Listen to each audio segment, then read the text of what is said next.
Welcome to Signal Box Special, following the episode of the Great Model Railway Challenge show from the weekend. So we've got our finalists. The episode was rawsome, magical, action-packed and full of fun. It was quite nerve-wracking at times, but the teams pulled through and we now have our Great Model Railway Challenge show finalists. I'm Montana, we're Hornby, and this is Signal Box Special.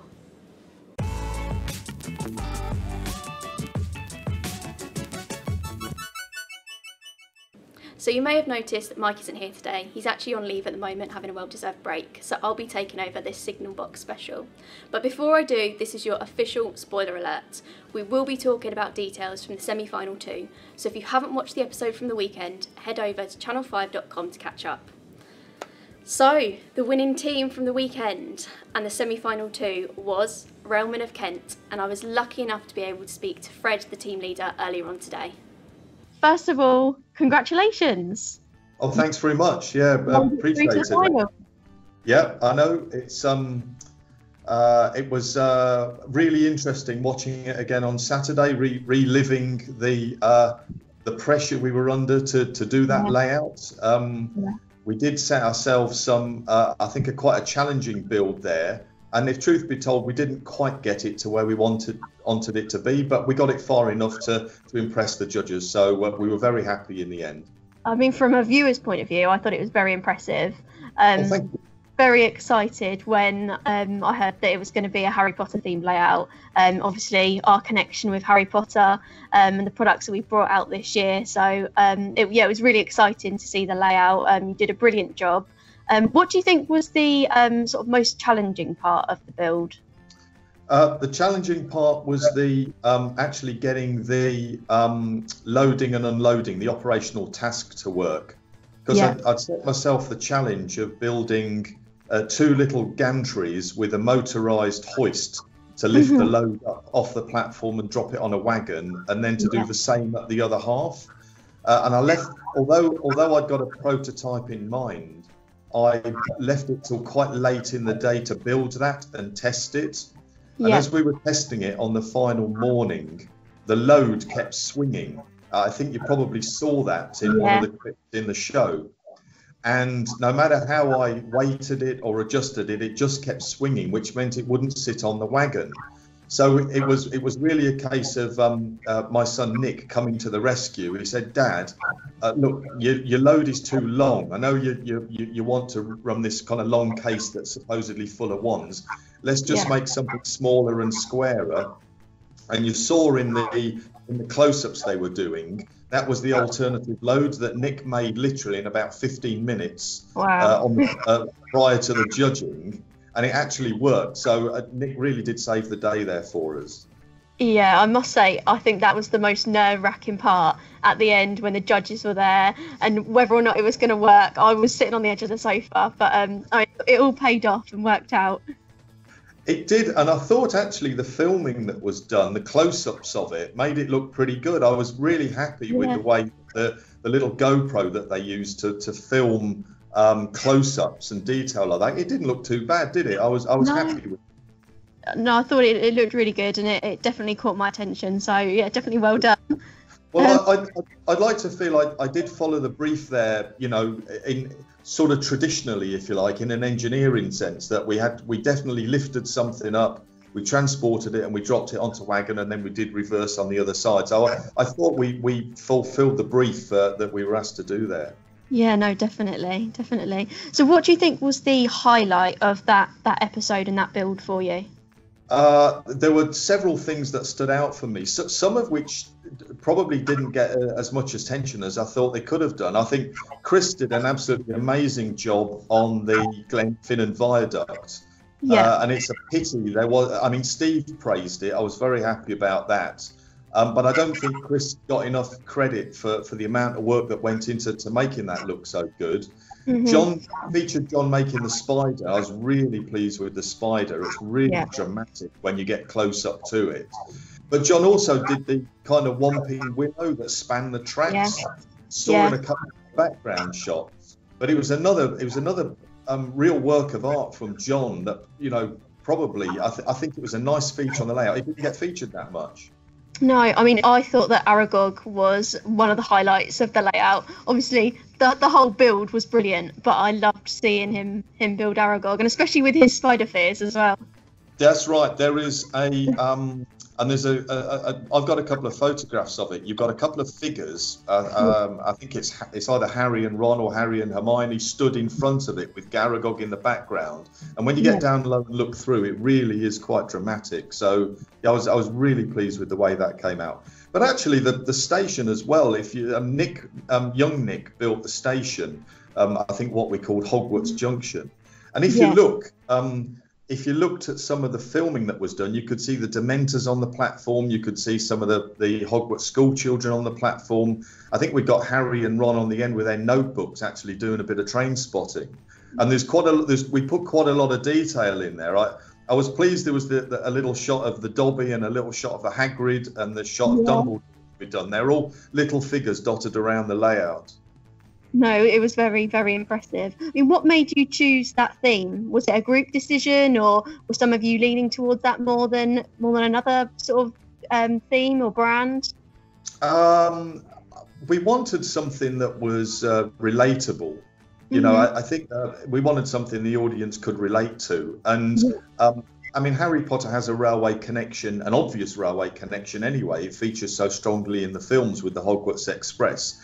So it didn't take us too much once we'd kind of put those together to think, yeah, we've got something we can do here, and then we can extend the story a little bit. We did talk a bit in the film about making the goods train and painting that up in the sort of Hogwarts red, and you could see that we'd labelled up wands and owls on the wagons. And then the thing about the Anorak Prince, which was again a little story that didn't make the show, but certainly was in our mind, was that Bonnie Prince Charlie, there is a statue of Bonnie Prince Charlie that stands in front of Glenfinnan Viaduct. And our kind of little backstory was, well, he'd been watching the trains go by for so many years, he'd become a train spotter himself from his view looking up at the viaduct. And that was partially why he kind of rotated at the end. There was just a little clip in when we came to the operation of Bonnie Prince Charlie spinning on his column there to watch the trains go by. Yeah, no, it was really impressive, and you can definitely tell that you thought about what you wanted to do and pulled it all together, and it told a nice story. So, there's a lot of planning went into all our layouts. We knew when we were kind of getting ourselves together to enter the competition, it was all going to be in the planning and then the execution of that plan to get it done in the time available. Yeah. No. Something that I really enjoyed seeing was the use of the head massage and eyelash curlers. That was interesting. I mean, actually, we'd already thought about the flying Quidditch players. I think Kathy probably kind of rumbled us that we were going to do that anyway with the rotating Quidditch players. But actually, the head scratcher was absolutely perfect accessory to mount the players on. So it did work in our favour in terms of getting it working, although Kathy perhaps thought we'd not exactly cheated, but we hadn't gone perhaps far enough in using the head scratcher in its own right. Yeah, I didn't mind that because it did make the feature work really well, so I was happy about that. Yeah, I think it was one of the main parts of the layout, so I thought it looked brilliant. Yeah, and they were all converted Airfix soldiers, by the way. All those little Quidditch players were the World War I cavalry riders. Obviously, they look like they're sitting on their horses, and it was John had actually made the little broomsticks that they sat on before we put them on the wires. I'll be sure to share that piece of information with the Airfix team. They'll be pleased. They'll be happy. There were quite a few little conversions in there if you look carefully. Yeah. Oh, brilliant. Well, I'm going to round it up there and just say congratulations again. Well done. Really looking forward to the next episode. You've all done brilliantly and we've enjoyed seeing you, and we're really looking forward to next weekend. Oh, thanks, Montana. Yeah, we've loved it as well, and we're looking forward to next weekend as well. Brilliant. Brilliant. Well, best of luck. Thank you very much, Fred. It was really lovely being able to dig a little bit deeper and find out a little bit more information about the programme and the behind-the-scenes actions, how you came about deciding that you were going to create a Harry Potter themed layout, It's really nice to be able to do that, so thank you very much. I was actually lucky enough to be able to speak to the other finalists from the show as well. Who's counting ribbits? Guion, take it away. Hi, Guion. Hello, you're right there. Yes, thank you so much for being with us today. Before we start, I'd just like to say congratulations, well done, made it through to the finals. Yeah, it's really surreal actually being going into the finals now, and not only that, but coming first in our semi-final was pretty damn awesome. It was. Yeah, no, I mean it was a really great episode, and I'd like to ask you a few questions about sort of how the layout build went. So first of all, what made you decide on the theme? So we'd thought of a considerable number of items, including actually layout themes that the other teams had done, both James Bond and Jurassic Park. James Bond and Harry Potter. But in the end, we settled on Jurassic Park. It's a staple. It's actually got a bit of history in me as well. So when Jurassic Park first aired premiered back in the early 90s. It aired not only in New York and London, but it also aired in premiered in my hometown of Carmarthen. It did. Which is an absolutely ludicrous story. It was a charity event, things like that. But so we thought Jurassic Park was really fitting for that, and it allowed us to do things that would be very entertaining, especially with animations, a key part of that layout. Yeah, I mean, it was a really impressive layout, lots of stuff going on. What was the most challenging part of the build? So the really challenging part of that build was the radio-controlled vehicles that we were using, because we had to make them from scratch. We basically fitted them with RC equipment, and we put some. We had to fabricate wheels using some narrow gauge wheels. And because the branches were so small, we found that they would easily derail on point where there were sharp bends, which you saw in the episode with the incline going down. There's a bit of a kink in there, which made it more difficult. And also, actually plastering that into a road was difficult, because I'd never done anything like that before. I've never done like plastered roads or anything. So doing it with track as well, and making sure that the track was clear.